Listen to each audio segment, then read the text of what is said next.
Vamos para o livro de Josué, capítulo 2.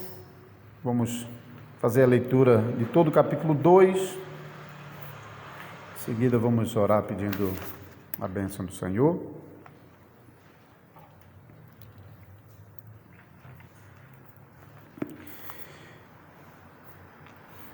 De Sitim enviou Josué, filho de Num, 2 homens secretamente como espias, dizendo: Andai e observai a terra e Jericó. Foram, pois, e entraram na casa de uma mulher prostituta, cujo nome era Raabe, e pousaram ali. Então se deu notícia ao rei de Jericó, dizendo: Eis que esta noite vieram aqui uns homens dos filhos de Israel para espiar a terra. Mandou, pois, o rei de Jericó dizer a Raabe: Faze sair os homens que vieram a ti e entraram na tua casa, porque vieram espiar toda a terra. A mulher, porém, havia tomado e escondido os 2 homens e disse: É verdade que os 2 homens vieram a mim, porém eu não sabia de onde eram. Havendo-se de fechar a porta, sendo já escuro, eles saíram.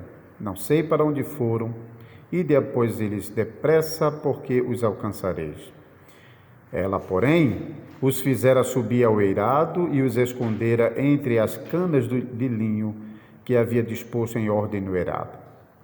Foram-se aqueles homens após os espias pelo caminho que dá aos vales do Jordão, e havendo saído os que iam após eles, fechou-se a porta. Antes que os espias se deitassem, foi ela ter com eles ao eirado, e lhes disse: Bem sei que o Senhor vos deu esta terra e que o pavor que infundis caiu sobre nós, e que todos os moradores da terra estão desmaiados. Porque temos ouvido que o Senhor secou as águas do Mar Vermelho diante de vós, quando saíeis do Egito, e também o que fizeste aos 2 reis dos amorreus, Seom e Og, que estavam além do Jordão, os quais destruístes. Ouvindo isto, desmaiou-nos o coração, e em ninguém mais há ânimo algum, por causa da vossa presença, porque o Senhor vosso Deus é Deus em cima nos céus e embaixo na terra. Agora, pois, jurai-me, vos peço pelo Senhor, que assim como usei de misericórdia para convosco, também dela usareis para com a casa de meu pai, e que me dareis um sinal certo, de que conservareis a vida de meu pai e minha mãe, como também a meus irmãos e minhas irmãs, com tudo o que têm, e de que livrareis a nossa vida da morte. Então lhe disseram os homens: A nossa vida responderá pela vossa, se não denunciardes essa nossa missão. E será, pois, que, dando-nos o Senhor esta terra, usaremos contigo de misericórdia e de fidelidade. Ela então os fez descer por uma corda pela janela, porque a casa em que residia estava sobre o muro da cidade. E disse-lhes: Ide-vos ao monte, para que porventura não vos encontrem os perseguidores. Escondei-vos lá 3 dias, até que eles voltem, e depois tornareis o vosso caminho. Disseram-lhe os homens: Desobrigados seremos deste teu juramento que nos fizeste jurar, se vindo nós à terra, não atares este cordão de fio de escarlata à janela por onde nos fizeste descer, e se não recolheres em casa contigo teu pai e tua mãe e teus irmãos e a toda a família de teu pai. Qualquer que sair para fora da porta da tua casa, o seu sangue lhe cairá sobre a cabeça e nós seremos inocentes. Mas o sangue de qualquer que estiver contigo em casa caia sobre a nossa cabeça se alguém dele puser a mão. Também, se tu denunciares esta nossa missão, seremos desobrigados do juramento que nos fizeste jurar. E ela disse: Segundo as vossas palavras, assim seja. Então os despediu e eles se foram. E ela atou o cordão de escarlata à janela. Foram-se, pois, e chegaram ao monte e ali ficaram 3 dias até que voltaram os perseguidores, porque os perseguidores os procuraram por todo o caminho, porém não os acharam. Assim os 2 homens voltaram e desceram do monte e passaram e vieram a Josué, filho de Num, e lhe contaram tudo quanto lhes acontecera. E disseram a Josué: Certamente o Senhor nos deu toda esta terra nas nossas mãos, e todos os seus moradores estão desmaiados diante de nós. Então vamos pedir o auxílio do Senhor. Que Deus nos abençoe no decorrer desse estudo. Senhor Deus, nós te louvamos agradecidos pelo privilégio que temos, Senhor, de, no meio da nossa semana, pararmos mais uma vez da nossa correria e a despeito dos nossos compromissos, trabalhos diários e do cansaço que eles nos trazem, nós podemos nos juntar mais uma vez para cantar louvores ao nosso Deus, para ouvirmos a leitura da sua palavra, para meditarmos juntos nela, para sermos mais uma vez renovados em nosso ânimo com as promessas do Evangelho e com a boa nova que o Senhor nos revela na sua palavra. Nós te louvamos por isso e pedimos a tua bênção durante esse momento em que nós estamos estudando juntos a tua palavra e nos lembramos também nessa noite, especialmente, do pedido de oração do nosso irmão Eduardo, que amanhã vai fazer uma entrevista de emprego, que o Senhor possa abençoá-lo nisso, segundo a boa vontade do Senhor, que ele possa conseguir esse trabalho, para que por meio dele o Senhor possa abençoar a sua casa e suprir suas necessidades, que também assim o nosso irmão possa cumprir também sua vocação como líder do lar, como provedor. Nós te suplicamos isso, Senhor. Nós te pedimos porque nós sabemos o quanto isso é importante para nós, o quanto isso é importante para o teu servo também. Por favor, ajuda ele nisso, dá a ele toda a sabedoria, toda a paciência, toda a tranquilidade nesse teste que ele vai fazer amanhã e que tudo que ele vai fazer possa cumprir o propósito do Senhor e o Senhor possa guiá-lo em todas as coisas. Nós te suplicamos isso em nome de Jesus Cristo. Amém. Amém.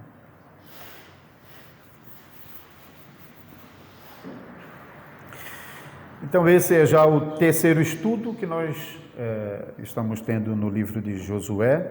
Tivemos o primeiro estudo introdutório, apresentando o livro, e depois então, o capítulo 1, falando sobre o contexto da promessa de Deus renovada ao povo e os preparativos, os primeiros preparativos para a travessia do Jordão.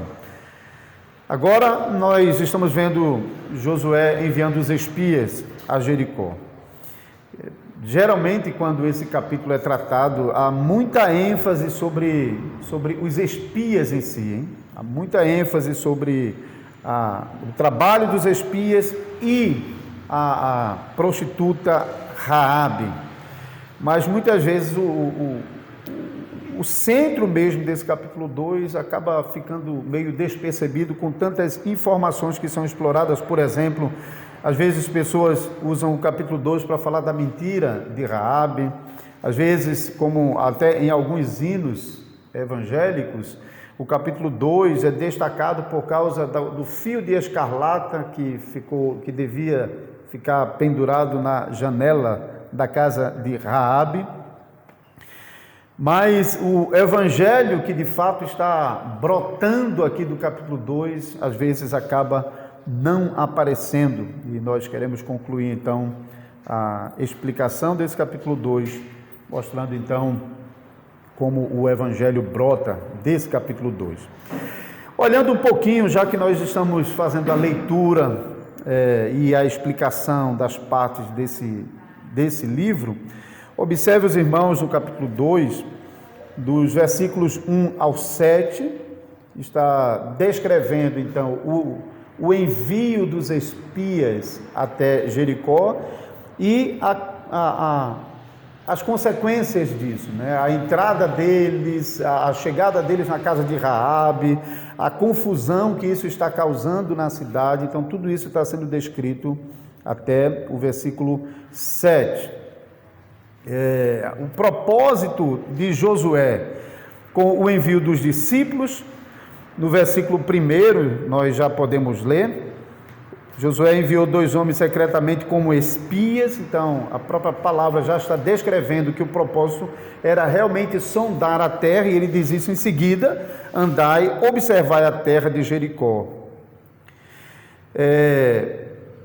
Os irmãos talvez se lembrem que lá em Números capítulo 13, isso já aconteceu uma vez, 40 anos atrás, quando Deus ordenou a Moisés que enviassem 12 espias, não somente 2, mas 12, um de cada tribo, e não para observar Jericó, mas para observar toda a terra de Canaã.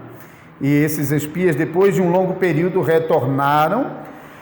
Porém, em Números capítulo 13, quando os espias retornam, apesar da notícia de que a terra era boa, de que manava leite e mel, como Deus havia prometido, com exceção de Josué e Caleb, os espias amedrontaram o povo com a notícia de que em Canaã tinha muito povo, poderoso, numeroso, tinha gigante, bem armado, e com essa notícia eles acabaram amolecendo o coração do povo com medo.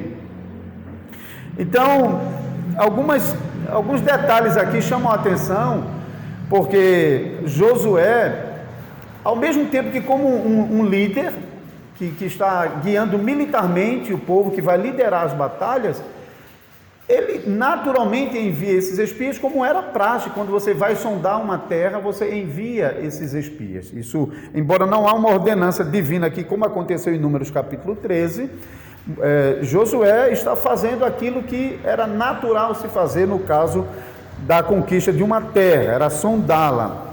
Porém, veja que parece que Josué ainda tem na mente a lembrança de que ele mesmo era um dos 12 lá atrás, e a lembrança de como a notícia de que a terra era difícil de ser conquistada chegou ao ouvido do povo e causou muita fraqueza no povo. Parece que ele está preocupado que, caso esses 2 espias voltem com uma notícia difícil, do tipo: rapaz, a terra é difícil ser conquistada, isso não vai para o ouvido do povo e acabe enfraquecendo o povo. Por isso ele envia secretamente. Está vendo que ele não envia no meio do povo os 2 espias, ele faz isso de modo reservado. Então ele trata reservadamente com esses 2 homens. E a gente vai observar que o objetivo de Josué é alcançado de sondar a terra e saber será que o momento é propício para a gente entrar e conquistar. A resposta à pergunta, a indagação de Josué, vem no último versículo 24, quando os espias retornam. Eles dizem a Josué: certamente o Senhor nos deu toda esta terra em nossas mãos, e todos os seus moradores estão desmaiando diante de nós. Então a resposta foi dada. Agora notem que essa resposta, a resposta que Josué queria ouvir, está sendo dada, porém não porque aquilo que ele mandou fazer aconteceu, porque ele mandou os espias examinarem a terra, mas eles nem chegaram a fazer isso. Observe que a própria narrativa é bem curta aqui. Os 2 homens que são enviados, eles vão direto para a casa de Raabe. Eles não têm tempo de sondar toda a terra, hein? Ele passa mais tempo depois, a gente vai ver aqui, na montanha, esperando o dia de retornar, do que percorrendo a terra para conhecê-lo. Esses 3 dias, nós já mencionamos na primeira pregação, no primeiro estudo, melhor dizendo, que quando Josué despede esses homens, quando eles preparam os homens no capítulo 1, ele diz que porque em 3 dias atravessaremos o Jordão. Então esses 3 dias é um marco aqui, porque ele envia esses espias imediatamente, e esses espias deveriam retornar então antes dos 3 dias, porque era o dia marcado para atravessar. E quando eles, no final, eles saem da cidade, antes de retornar para Josué, eles passam esses 3 dias na montanha. Então tudo está convergindo para o 3º dia, que é quando vai acontecer a travessia propriamente dito. Então, Josué havia enviado os espias para percorrer a terra a fim de buscar a informação que ele precisava. O momento é propício, a situação é favorável para a gente entrar e conquistar a terra. Os espias não fizeram o trabalho, mas a resposta veio. Todo o povo está desmaiando de medo, não tem condição nenhuma de resistir a nós. Mas os espias obtiveram essa informação não pela sua análise da terra, mas por aquilo que vai acontecer nessa segunda parte desse capítulo 2, que vai do versículo 8 até o versículo 21, na conversa com Raabe. Ainda concluindo essa primeira parte, os irmãos vejam que os dois homens entram pela cidade e vão direto para a casa de Raabe. É possível que, geralmente, as cidades sempre tinham os lugares que era um lugar onde estrangeiros geralmente se hospedavam. E geralmente eram lugares de baixo meretrício. Isso ainda existe hoje. Quando eu viajava bastante, anos atrás, sempre próximo à rodoviária fica umas casinhas que servem de hospedaria, mas que na verdade se mistura com prostíbulo, que você nem tem condição de separar uma coisa da outra, está tudo junto, tudo misturado. E era mais ou menos assim, esses eram os lugares mais baixos e era onde os estrangeiros, os visitantes da cidade costumavam ir para passar a noite. O texto nada fala sobre esses homens terem qualquer relação com Raabe. O texto apenas menciona que ela é uma prostituta e que eles se hospedaram na casa de Raabe. Outra coisa que chama a atenção é que eles foram logo notados. Eles entraram na cidade, foram para a casa de Raabe, mas a cidade já sabia já. Isso chegou ao conhecimento do rei e o rei enviou a sua tropa logo para a casa de Raabe. O texto, a narrativa é tão rápida que não dá nenhuma informação. Você pode ver que a metade do versículo 1 narra a saída dos homens do arraial de Israel, a travessia do Jordão, a entrada pelo portão, a chegada na casa de Raabe, tudo muito rápido. Então não há informação adicional sobre isso. O ponto é que eles foram rapidamente descobertos, talvez pela sua fala, pelo seu modo de vestir, pelo comportamento observador.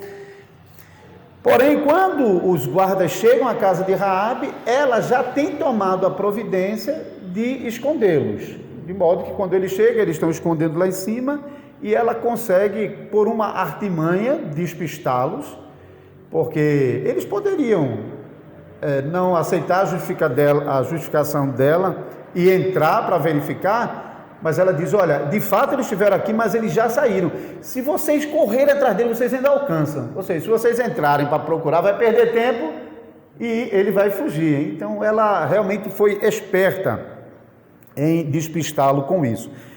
E enquanto os homens vão embora, ela agora vai procurar os homens de Israel para conversar, versículo 8 até o versículo 21. Então, essa parte do versículo 8 a 21, de fato, tem algo bem importante aqui, porque não é só o diálogo entre Raabe e os homens, mas, de fato, é a descrição da fé dessa mulher e o compromisso da promessa assumido com essa mulher. Então, isso daqui realmente sai aquilo que é a mensagem do Evangelho. Então, veja o versículo 8. Antes que os espias se deitassem, foi ter com eles ao eirado. E o que Raabe descreve agora é um conhecimento que já existia em Canaã e particularmente em Jericó, acerca do Deus de Israel e de tudo que o Deus de Israel vinha fazendo desde que tirou o povo de Israel do Egito. Veja que essas notícias sobre o Deus de Israel, os atos redentivos, os atos poderosos, já eram conhecidos das nações. No caso da saída do povo de Israel do Egito e a travessia do Mar Vermelho, você pode ver isso no versículo 10, a gente sabe que um pouco mais adiante, Jericó não apenas vai ter conhecimento do que Deus fez, mas eles vão poder ver com os próprios olhos quando Deus vai abrir o Jordão e o povo de Israel vai atravessar. E considerando a distância de Jericó e a altura da muralha, não é absurdo que de lá eles estavam vendo o que estava acontecendo no Rio Jordão. Mas agora o que ela ouviu é que faz a diferença aqui. Veja o versículo 10. Pois temos ouvido que o Senhor, ela usa uma palavra que não era uma palavra conhecida das nações para o Deus de Israel, era aquela palavra particular, aquelas 4 consoantes hebraicas que são usadas como nome especial de Deus, o Deus da aliança, e ela usa exatamente essa expressão aqui. Então, como que o Senhor secou as águas do Mar Vermelho diante de vós, quando saías do Egito, e também o que fizeste aos 2 reis dos amorreus, Seom e Og, que estavam além do Jordão, os quais destruístes.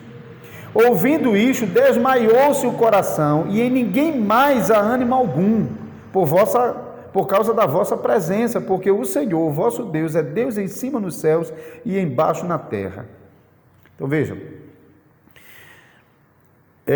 algumas pessoas que não conseguem realmente compreender essa descrição da fé de Raabe aqui, diz que Raabe protegeu os homens simplesmente porque ela queria salvar sua própria vida, já que ela sabia o que Israel havia feito aos 2 reis, Og, o Deus de Seom e Og. Então, ela, para proteger a própria vida, ela então decide guardar esses espias, e alguns não vê muito o aspecto de fé, mas mesmo considerando isso, sinceramente, irmãos, havia muito mais risco para ela escondendo os homens, porque se ela fosse descoberta pelos guardas da cidade, ela seria sumariamente condenada à morte, não tem a menor dúvida disso, como alta traição. Então o risco para ela era muito maior. Se aqueles homens entrassem na casa dela, tudo estava acabado. E, ao mesmo tempo, Israel está longe, Israel fez isso com outros povos, mas quem garante que vai acontecer com Jericó? Jericó é uma cidade fortaleza, as suas muralhas são intransponíveis, isso não vai acontecer com Jericó. Então, essa justificativa não funciona bem, porque se é para se proteger da vida, seria mais fácil para ela ter entregue os homens e assim ganhar a confiança dos homens da cidade. Ao invés disso, ela arrisca a própria vida para proteger a vida desses 2 homens. E a razão para o que ela está fazendo é aquilo que ela diz no versículo 10, o que ela ouviu acerca do Deus de Israel. A outra coisa a ser dita é que o que Raabe sabia era o que toda a nação de Jericó sabia. Toda a nação de Jericó sabia o que Deus tinha feito.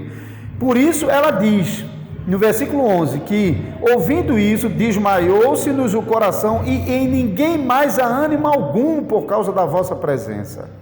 Porque o Senhor vosso Deus é Deus em cima nos céus e embaixo na terra. Ou seja, o que ela ouviu, todo mundo em Jericó ouviu.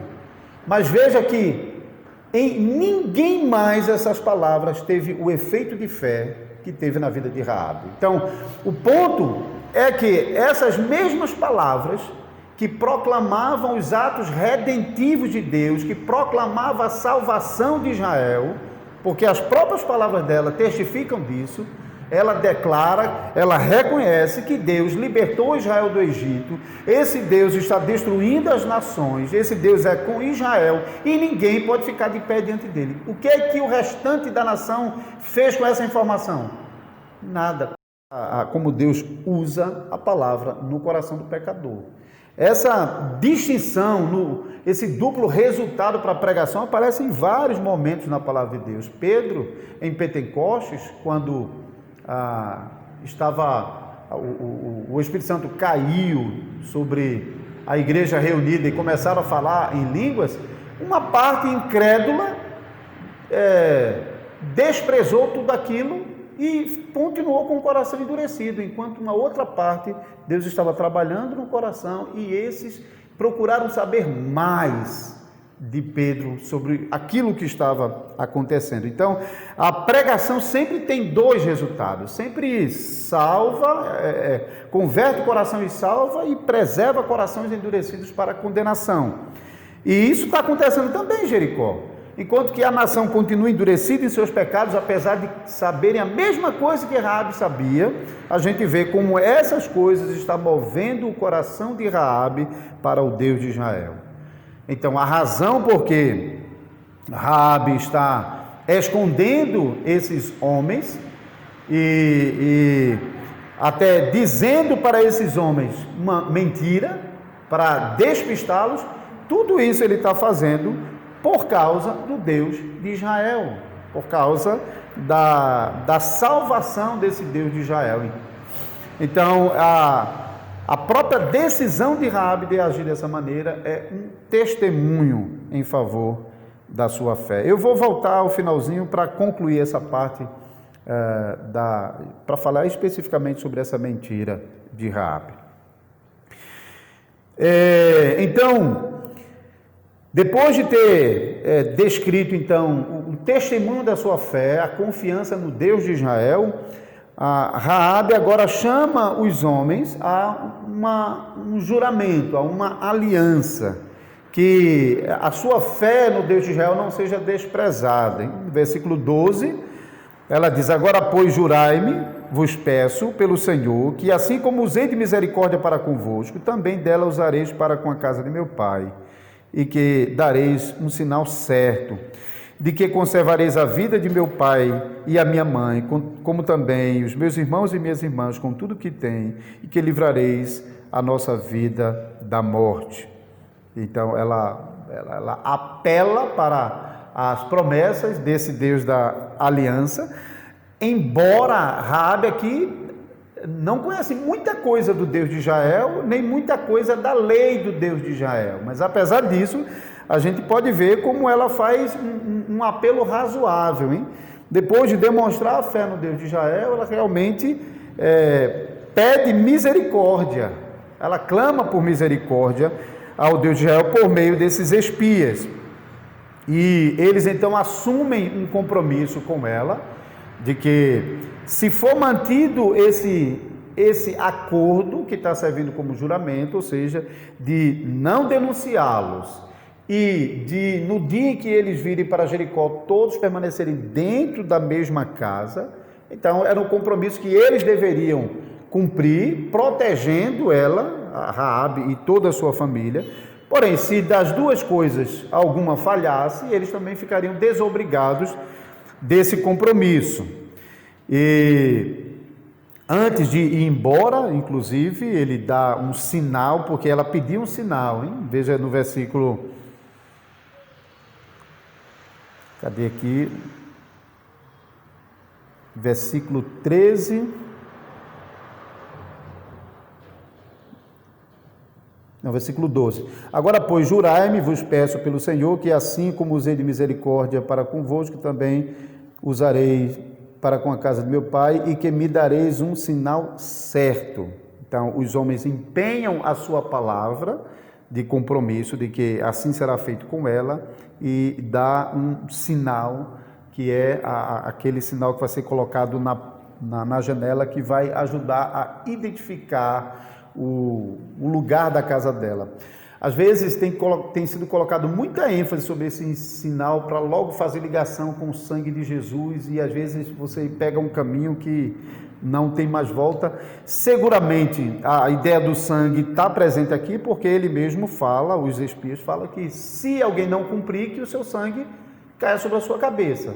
E se nós descumprimos, que o sangue caia sobre a nossa cabeça. Então o juízo certamente está presente, mas eu acho que não precisamos enfatizar demais esse ponto, porque o que de fato está chamando a atenção aqui é a misericórdia de Deus manifestada com essa família. E eu vou voltar a isso também no final.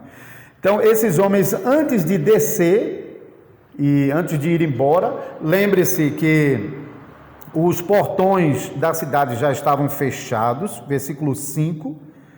Havendo-se de fechar a porta, sendo já escuro, saíram não sei para onde foram, ide após eles depressa, porque os alcançareis.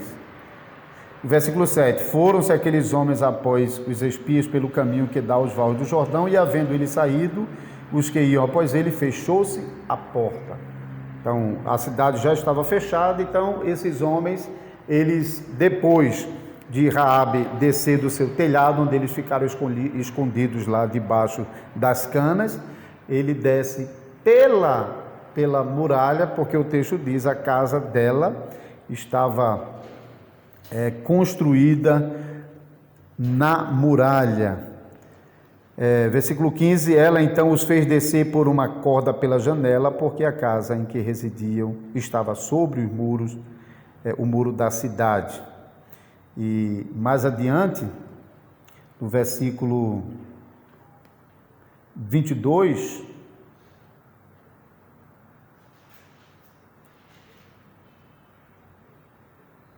não,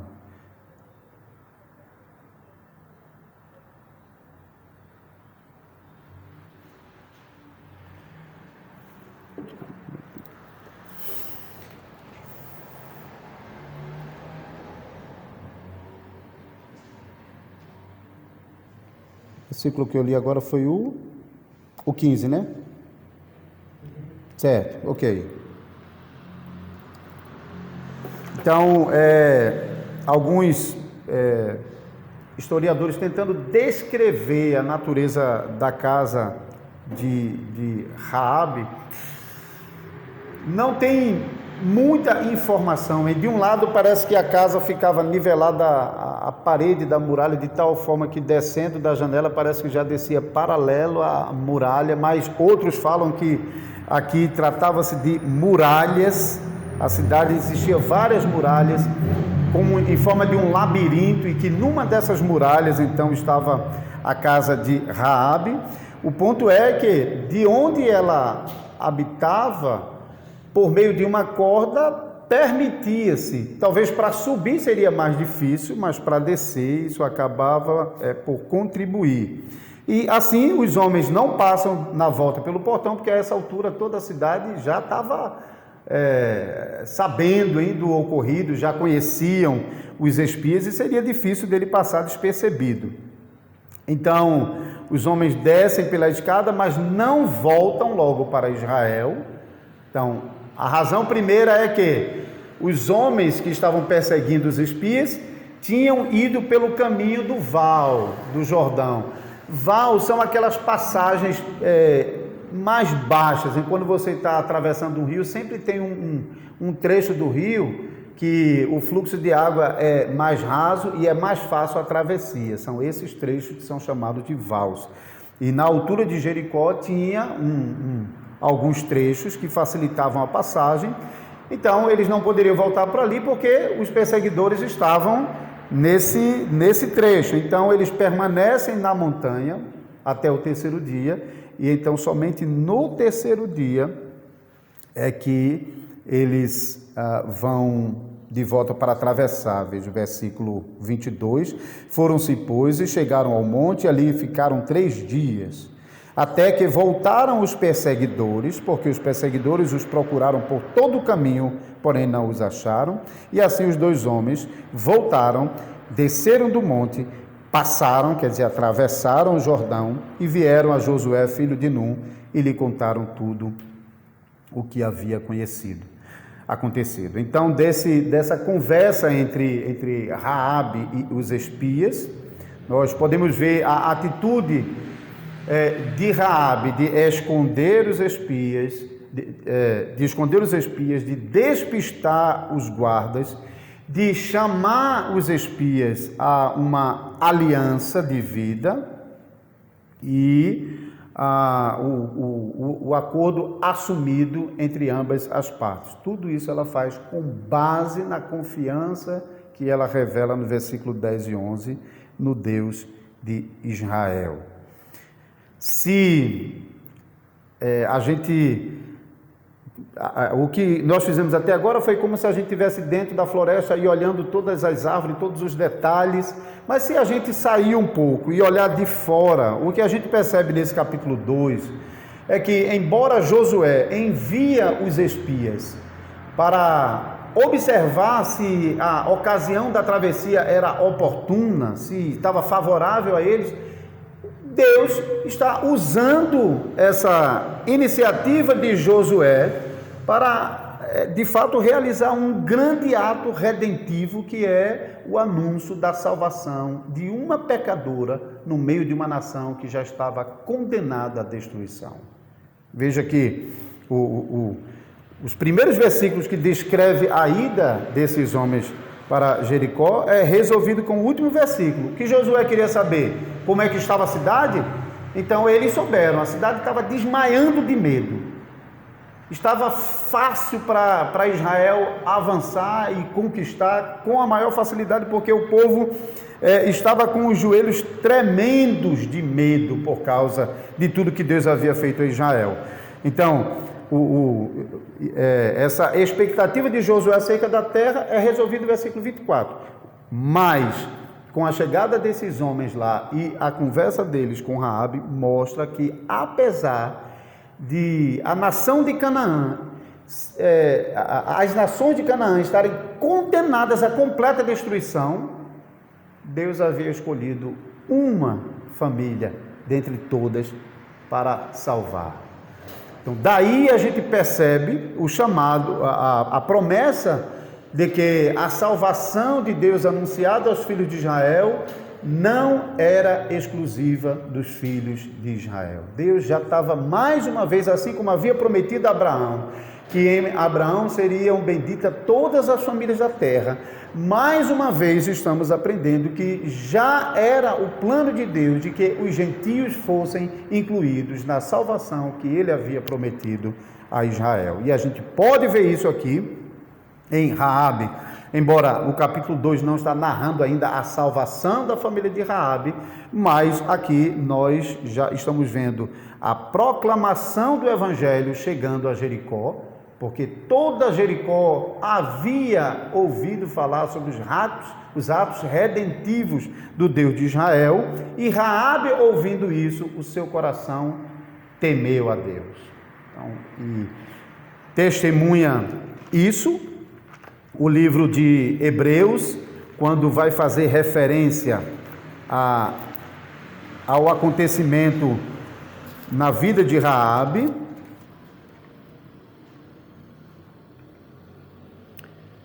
Nós lemos, versículo 30, pela fé ruíram as muralhas de Jericó, depois de rodeada por 7 dias, e pela fé Raabe, a meretriz, não foi destruída com os desobedientes, porque acolheu com paz aos espias. Então, o escritor aos Hebreus, assim como a própria narrativa do capítulo 2 de Josué, menciona que ela era uma prostituta, sem fazer nenhum juízo sobre o que ela era, e falam sobre a promessa de fé a Raabe, sem nenhuma referência à mentira que ela cometeu. Então veja que nem Josué 2, nem Hebreus 11 estão preocupados com a mentira que ela contou. Isso é importante para nós voltarmos a esse ponto para concluirmos. De fato, Raabe mentiu. Existe uma outra possibilidade de tentar resolver o que está acontecendo aqui em Jericó, porque a lei, de um lado, vai falar que nós não podemos mentir, do outro lado, a lei vai falar que nós devemos proteger a vida do nosso próximo. Então, de vez em quando, duas passagens das Escrituras estão aparentemente em conflitos, e na tentativa de solucionar esse conflito, às vezes alguns falam que a mentira de Raabe foi um ato de fé, porque quando esses dois aspectos estão lidando um contra o outro, então esse ato acaba sendo um ato que sobrepõe. Então, por ser uma necessidade maior, isso se sobrepõe a outra necessidade. Mais ou menos aquele outro exemplo que sempre é contado nesses casos.